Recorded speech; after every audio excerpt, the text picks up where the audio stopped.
Hello, 1091 subscribers. I have been running my AA agency for a year and a half now, got 30 plus clients from UK, US, and Canada primarily, and currently making between $8,000 to $10,000 per month. Thus, I want to share everything that I learned throughout this journey, from getting the first case studies to actually building and selling AI solutions. We can think about AI business in two separate ways: how to build and how to sell. I think how to sell is much more important. Obviously, people usually try to get the skill first and then try to sell it. Comes usually from 9 to 5 mentality, when you're learning something and then you're getting the job. Nothing wrong with the approach, but since AI is very new, businesses are super skeptical. You need to learn and understand how you're gonna actually sell it before spending a month of acquiring the skill of building the solutions and then understanding that you have no idea how to sell it. So let's go with the how to sell approach first. We'll discuss what are your options, how you can niche down, and then what setup do you need to get started. And then we'll move on into the building side. For acquiring clients, you kind of have 5 main ways. This first way, called background, it's something related to what you did in the past. Usually this is not a case for most of us. I've been, a professional hockey player, then I was deep into the e-commerce. I still own 2 brands on Amazon, but it didn't really help me with my agency. Obviously, if I wanted, I did have, people that I could build some AI bots for their, stores, since these are the people I know and people that trust me since I worked for them. But I decided that getting into the e-com with the AI things is not the best approach. So, but if you do have a background and some sort of a connections, it's the best approach yet, since this is how you can get your first case studies. And then if they like it, let's say build it something for them for free. And if they like it, they can introduce you to some other companies, or they can even pay money for it. Again, but I don't think that we need to discuss anything related to background in depth, since it's usually not applicable to most of the people who watch my videos. Partnerships. This is the best approach of getting your clients. It's like essentially partnering up with either freelancers or agencies like marketing agencies that already either have incoming leads or currently work with different companies which might be interested in AI solutions. The problem, same as with the background, how you're actually going to get them. Like, how do you actually contact agencies if you have no idea who they are and you don't have anyone in your circle that does it? But it's kind of easier than just the background, since this is very static and this could be dynamic. So potentially you can cold outreach to agencies even through the cold DMs or cold emails that we're going to discuss later on. Cold calls, not sure if it's going to work, especially if you are partnering up with agencies from not from the US. So, but you do have an option to cold DM and say, hey guys, we do the AI things, you want to partner up? Again, this approach is not going to work, so you need to kind of create different angles and let them to understand that the partnership is valuable for both sides. Again, very hard to do that when you are starting out, but it's kind of an option that you need to think about.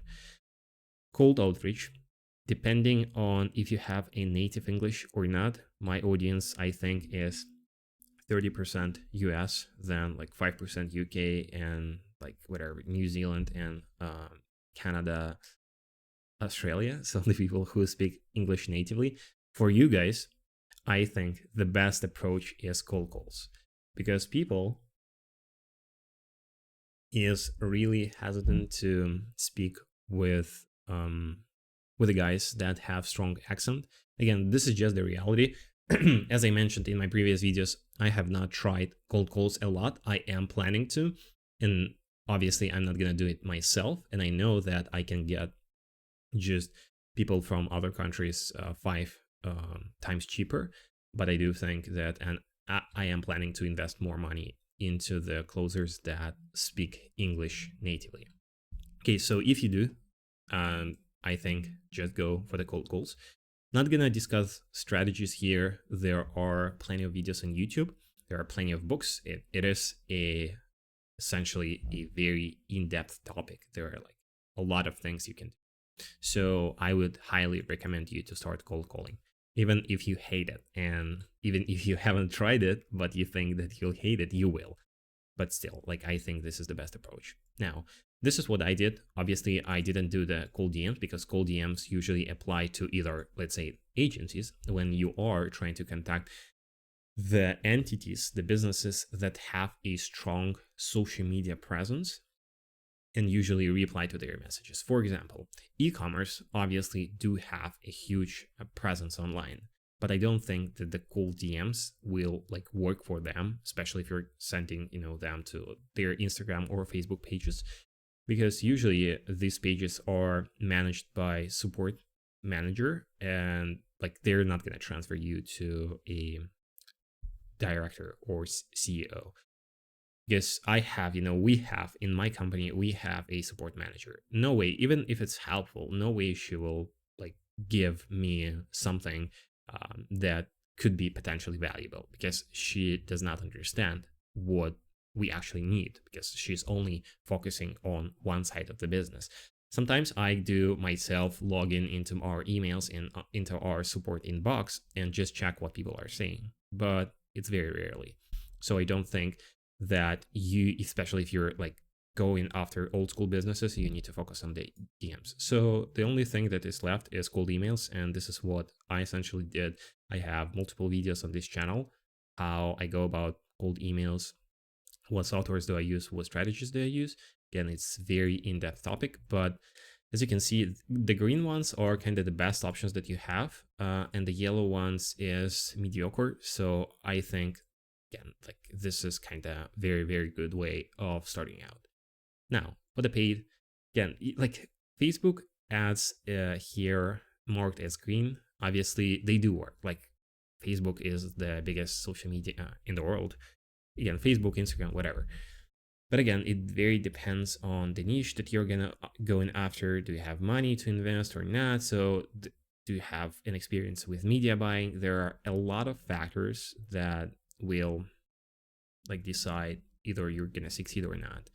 So to start out, if you have some capital to invest and you have an experience, let's say I do have an experience in running ads, obviously from my ecom background, but even I didn't even feel it. How would I market my services? Like I didn't have any experience. So the guy who would run, I've been running paid ads for my stores for like 5 years.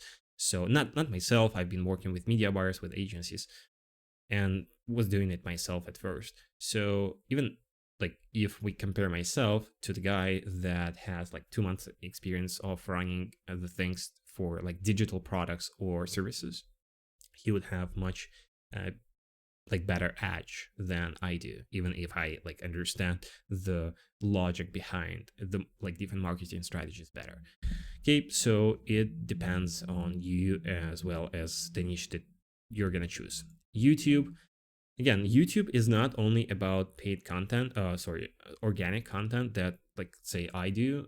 You can also obviously run ads. And I am not sure how effective it's going to be depending again on your skill set. So for example, like I would say that you do need to create high quality ads. So you need to have like good camera, you need to have an editor, at least you need to test different things. So there is some capital involved as well as some time, and it does take like longer to see some results.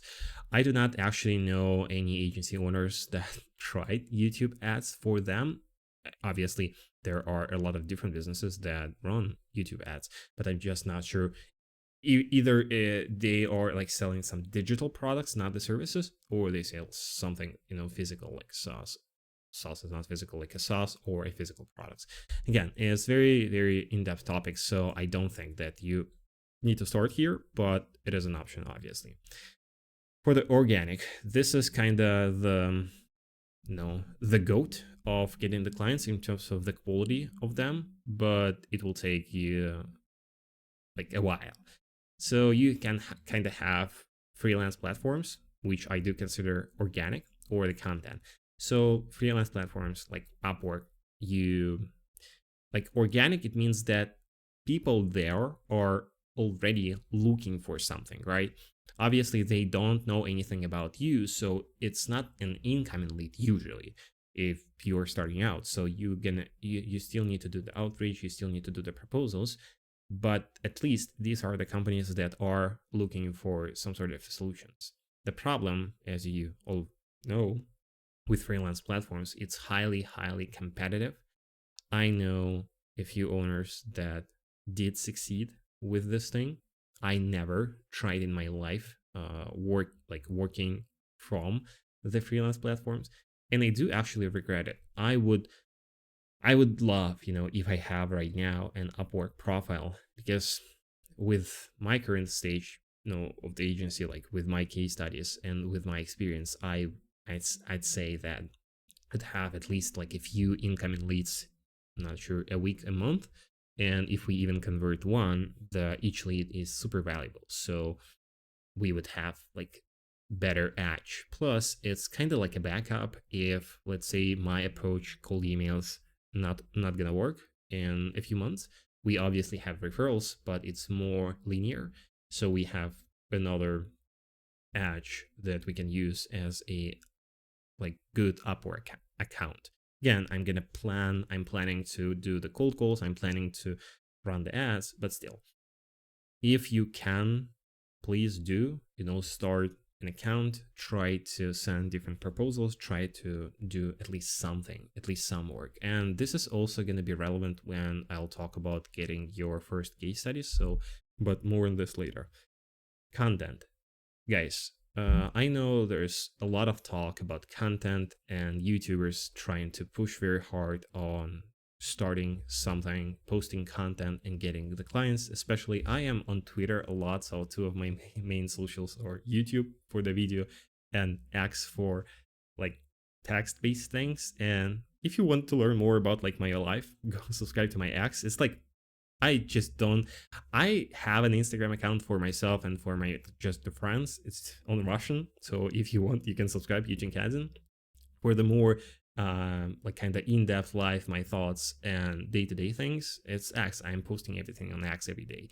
So on X, it's very.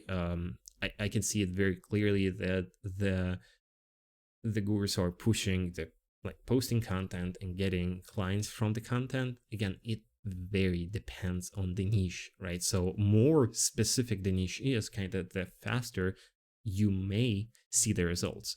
But the problem here is that it will still usually takes you like half of the year or year. So I would, do that at the same time as you're trying to get the clients, but not when you are trying. When you have signed someone up, you have some money, you understand that it does work, you can make money with it, and then I would, slowly try to, let's say, freelance platform, you can do it at the same time. Then you can start to perennially put content out there on different socials to show people that you're real, and maybe potentially in a year start getting the organic clients. Okay, so now niching down. This is, guys, like this. If you can like remember one thing from this video, this is the thing. Okay, this is the thing. First, B2B or B2C. I would like suggest you to niche down to one of them. So again, B2B is like a manufacturer or a commercial real estate. The B2C is, again, e-com. Please don't go about e-com brands or dental clinics or whatever. So these are the B2C companies that serve the customers. So working with B2B, it's higher checks. Obviously, usually they have higher checks in the business. so they can afford to spend more. Again, depending on the company. So if it's a smaller B2B company and huge B2C company, it depends. But just generalized, it's higher checks. Longer turnarounds, Jesus. Okay, so we usually work with B2B companies primarily. Guys, like the time that it takes from just this first sales call to even like signing the proposal for the prototype might take like 2 months. It's nonsense. It's not always, but usually this is the case. So you need to be prepared for bigger turnarounds. For the B2C, smaller checks usually, but more use cases. There are much more B2C companies than B2B companies, so you can kind of have much more different niches to go after, and you just have more options, right? Now, choose one, obviously, first, like this or this, and then you need to niche down again. Guys, if you are not going to do that, please just quit, okay? So you're not gonna succeed. You may. Okay, so sorry, I'm sorry. I did, right? So I was not niching down. But if you watched my previous video, how I made my first $7,000, I spent like 3 months of getting my first client. So it took a while, and I get lucky. I'll be honest. I think I get lucky, and plus I did have time and money saved up from my 9 to 5 to invest into the cold emails. So let's say I was like investing maybe 500 or like $1,000 per month, maybe more. I've got so for like 3 months, right? So I spent like a few grand. If you don't have the money, so you can cut it by half and like double down the time. So it's gonna take like 6 months, right? Or plus when I was starting out, it was still like very, very new. And obviously businesses were even more skeptical, but still there was not as much competitor agencies. So I would say just niche down to one, and then choose like specific thing. Again, like dental clinics or whatever, like commercial real estate or manufacturers, wholesalers, whatever.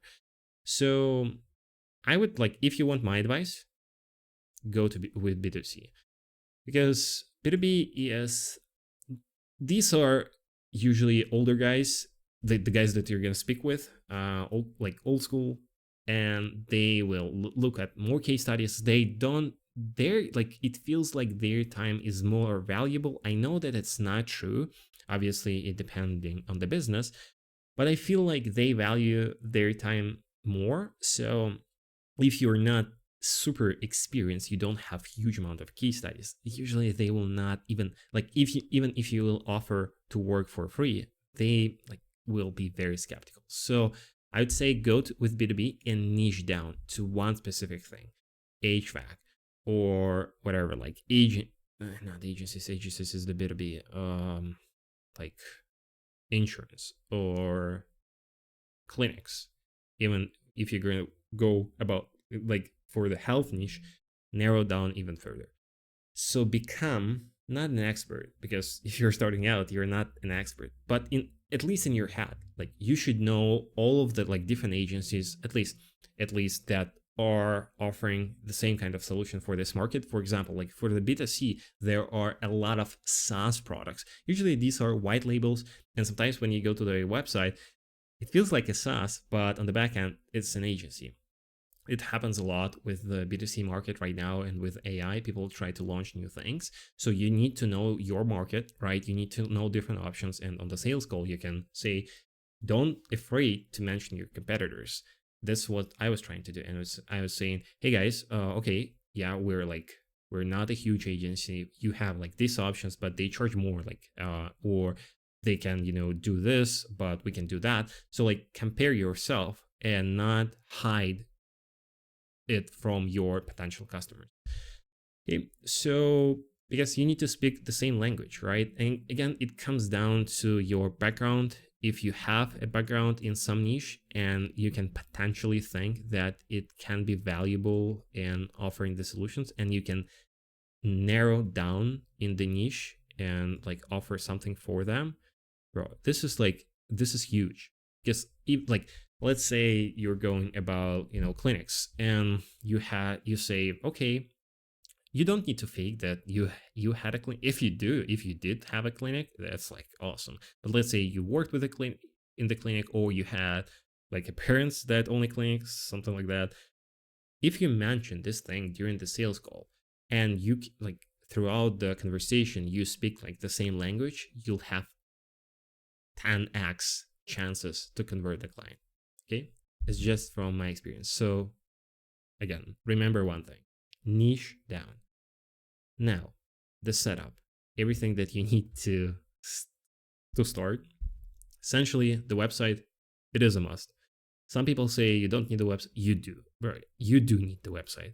You do you do need to have the domain. Usually it's .com. Don't like do my mistake, quimple.agency, because like let's say when you are doing the cold call, they will say, okay, so what's your website? And you say quimple.agency. Okay, so okay, but if you say quimple.com, it's much more it sounds more professional. The problem is the quimple.com right now I think costs like $30,000 for some reason. I'm planning to buy it at some point of time, but we'll see. So just do the longer name. Just do I see, guys, it feels like it doesn't matter, but it does. If you do the cold outreach or you have the clients coming in. So let's say if you do the cold outreach, they will check you, right? So they will check the company. And if it's something rememberable and easy to type in the Google bar, you'll have much more like website visits than if you have like a huge domain a name, or you have a small one but with some random numbers. And maybe if you are not a native English speaker, not from the US, Canada, wherever, you might think that okay, so it does sound and it's easy to pronounce, but you should check it out. You should like make it very simple, like AI agency for clinics, like something like .com, something like that. This will be like a small thing, but it can make a difference, right? So the website, just go to Framer, spend like 20-30 bucks and buy the template and have a awesome website, right? Don't do to cart, don't do all of these things. I know there are a lot of owners that started without the website. Your favorite gurus were saying that, guys, hey, whatever, like choose who you want to listen to these guys, or I am obviously giving you more realistic approach, so try to do everything you can. LinkedIn, personal and business, please have them filled up. Again, if you choose the business name, just create business profile, post like 5-10 pictures or whatever, like post written by ChatGPT. For the personal, have a good profile, good picture. And YouTube, like I would suggest you to at least like record YouTube. Obviously on the website, everyone will tell you to have the VSL, like video sales letter. Guys, and I know how it sounds. Like most of the people who will watch this video don't want to like go out and record a video, put you out there. But what I found is that when people see that you are a real person before signing up for the call, much more likely you're going to convert them. So for the YouTube, like try to record a video sales letter. Again, maybe you have a bad apartment, like that's okay. Maybe you have, bad phone with like bad camera. Like try to find the setup, try to whatever, like put the lights and like record, spend one day, record like one good video. Maybe like a video sales letter, follow the script, that's okay. And then put it on your website and put it on your YouTube. Just create your YouTube with your name or with your business name and put one video. It doesn't matter. I'll explain why. When people will Google you, they might not, Google your domain. So they might go Quimple Agency and type in the Google. So when they type it, if you like have all these things, Google will like rank, and especially if you have like very rememberable name, Google will rank you in like a month. And when they type the thing, they'll see, your YouTube, they'll see your personal LinkedIn. If you mention your company, they'll see your business LinkedIn. Maybe create a Medium profile, create a Ghost profile, have different articles like that you posted on LinkedIn. because when people will Google you, they will see some information. It's not like just one website, that's it, and other results are not relevant. That was my mistake. I'm trying to do that right now. I don't have too much time, but I am like, this is what we call personal branding SEO. I think this is huge. Like, you cannot even understand how huge this is. Like, because I run cold emails, I see how many website visitors I get without running the ads. And these are not organic things. These are the things from my cold emails. So, like, it is very important, right? Okay. And I don't have the VSL myself on the website. I have some random photos of me giving, a speech a few years ago, not a few, more years ago, about like another agency, and then just a photo. I record YouTube every day, so I haven't still, I don't have still like a VSL on the website. I'm not sure. I probably need to do that. Okay, case studies, guys. This is your favorite topic. You say, Eugene, how do we get the first case studies? Here's what gurus are saying: do the work for free. Awesome. I agree. Right. This is the best approach. How? Where are you gonna get the clients? Um, Again, if you have some background, go back here. That's awesome, right? You kind of have an option, have different options. But if you don't, maybe that's me. But when I was offering to build something for free for the people, and when I still do, again, usually it happens with the B2B businesses. That's why I'm saying go with the B2C. They just don't want it, right?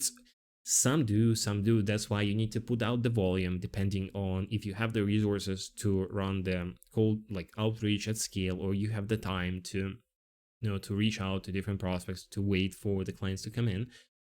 But if you have like a very limited time and you're trying to offer like free things using the cold outreach, it's very hard, but it's doable. So the background, or what I found, and actually it was again not from my thing. Not this is not what I did. I was talking to one of the guys that actually wrote me on Discord from my YouTube video, and we were going back and forth. He said that this is the way he was getting the clients, and I actually heard like a few stories about like this approach. So let's say you have a freelance profile, you're trying to reach out to the different businesses. So when they have they post the work, or you reach out, you pretend that you're a huge agency, you get kind of what they need. You don't talk to them, okay? You don't. You just go and build the thing and then show it to them. Obviously, the prototype, obviously not final. You say, hey, I have built you this. It's not final. Do you want to see? No need to pay. No need to pay. No commitments. If you don't, let me know. I'll delete it. Something like that. This is kind of the approach that people usually right now use for like thumbnail designers. I receive this, even I, with 1,000 subs, receive this every day, offers for my YouTube, for the whatever, like for my social media. This is what like people are trying to do right now in other niches, but I think it can also work with the AI things. Okay, so first build and then show it to them. For the payments, depending on your use case, obviously if you have Stripe, awesome. If if you don't, like I I have a very bad relationships with Stripe. Obviously it is available in Israel. It's kind of not like you can do that. So because I have a US company, but I am Israeli citizen, so I can do that. But I was blocked, for like when I was registering at like Belarusian passport that I have, and with US company. Anyway, so we'll see how it works. But right now, I just have the US bank account and receive ACH for my like, because I have partners in my other businesses, whatever. Like, but if you don't, so obviously if you're from US, Canada, whatever, that's awesome, right? So you have it fixed. If you don't, you have like Payoneer, Mercury, Wise. These are kind of the options where you can get the US bank account, not the US, the bank account with the US credentials, and people can pay you on this bank. PayPal, but again, I don't see that like bigger companies with bigger checks pay through the PayPal. Again, maybe that's just on the B2B side. Okay, now The fun part also, how to build. You have like two different ways to build AI things, agents, to go after agents or automations. Doesn't matter. Please, if you want to niche down, do it here, right? Not here. Don't try to be agents only a agency or automations only a, like, no one care. People obviously care about the results, not how you like achieve it. So don't actually learn one tool before you try to sell it. Learn what's possible and then sell it and build it. So this is kind of the approach that I was explaining earlier on.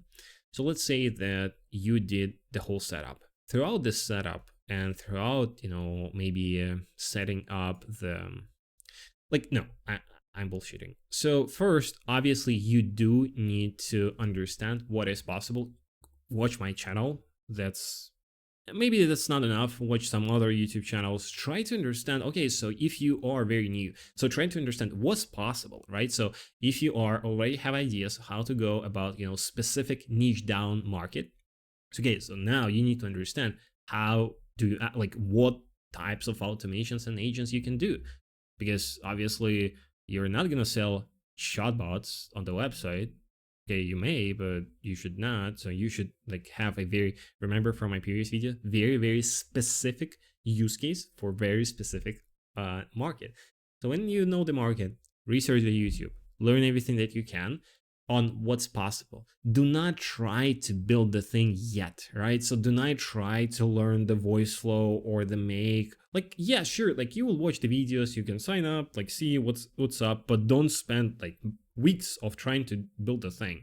So just understand what is possible, right? When you understand it, then start setting up everything, setting up the cold outreach, maybe setting up the platforms, posting the content here just for the SEO purposes. And then you are starting to get a client. Again, maybe, for example, you tell me, Eugene, you said that for the case studies, you need to build something for the people. Again, but first you need to understand what's possible.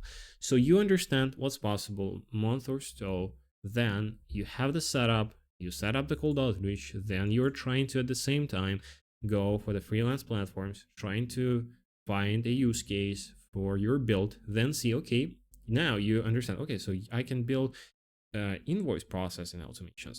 I can build an email automation that will capture certain information. Now when you like see the job post on freelance platforms, you like kind of just say, okay, so I can do that.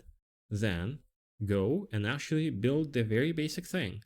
The simplest case, go and in the first link in the description and get my free templates, right? Everything that I built on this channel is available for free in my resource hub. Or try to follow some sort of a tutorial and build a certain thing in like a week. Then, try to build several ones, try to show it to the people, get the first case studies. At the same time as you are trying to reach out to the new prospects.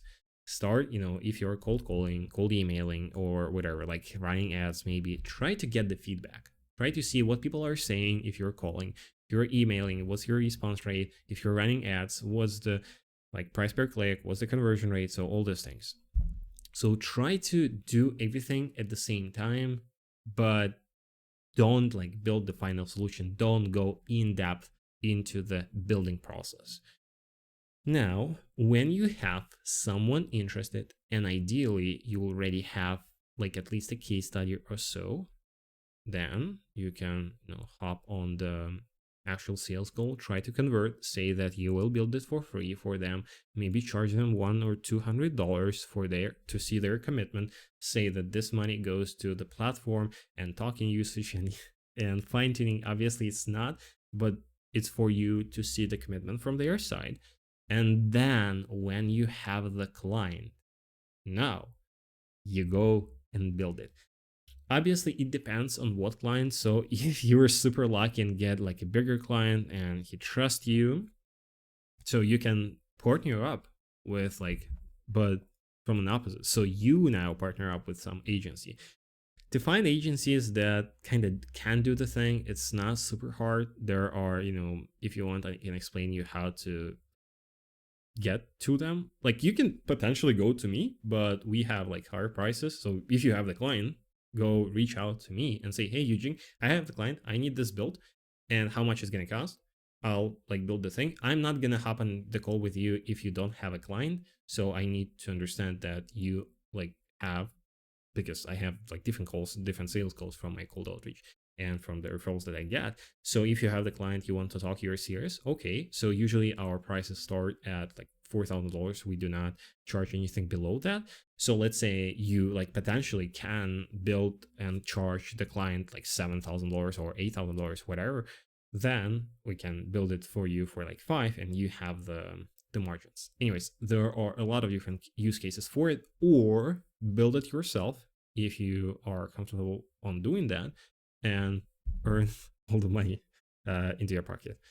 So for the platforms and the tools that you're going to use, JavaScript, API logic, usually this is the case. Usually you need to, like for the JavaScript right now, especially with Claude AI, you don't really need that, but just spend like a few days, complete for 10-hour courses. There were like a few 10-hour courses on YouTube.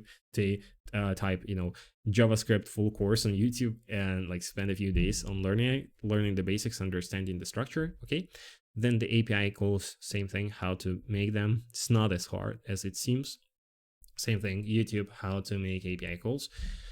And then for the platforms, kind of have, just the voice flow. Voice flow will handle probably 80% of the things related to text-based agents, right? Not automations. For the voice-based VAPI SynthFlow blend, it will cover 95% of all the use cases that you need. Make to connect everything together. You have a lot of different competitors. This is the easiest one, and you have huge amount of resources available on YouTube about Make. And then Airtable, right? I mean, Airtable is not a tool, obviously. It's just like the database, like an Excel spreadsheet, but it's like you can use it, and you at least need to understand how to use it. What are the possibilities? Because it can act like a temporary database or the full like CRM if you're building it from scratch, storing all the information from the agents, from the automations. This is like kind of the thing that you should use when you're starting out. Okay, guys, I hope you like the thing. I hope it will not get 100 views, maybe like most of my previous videos. So thanks for watching. Please comment. I reply to all the comments. So like, it doesn't matter what you post, I will reply. Press the like button, and see you in the next one. Peace.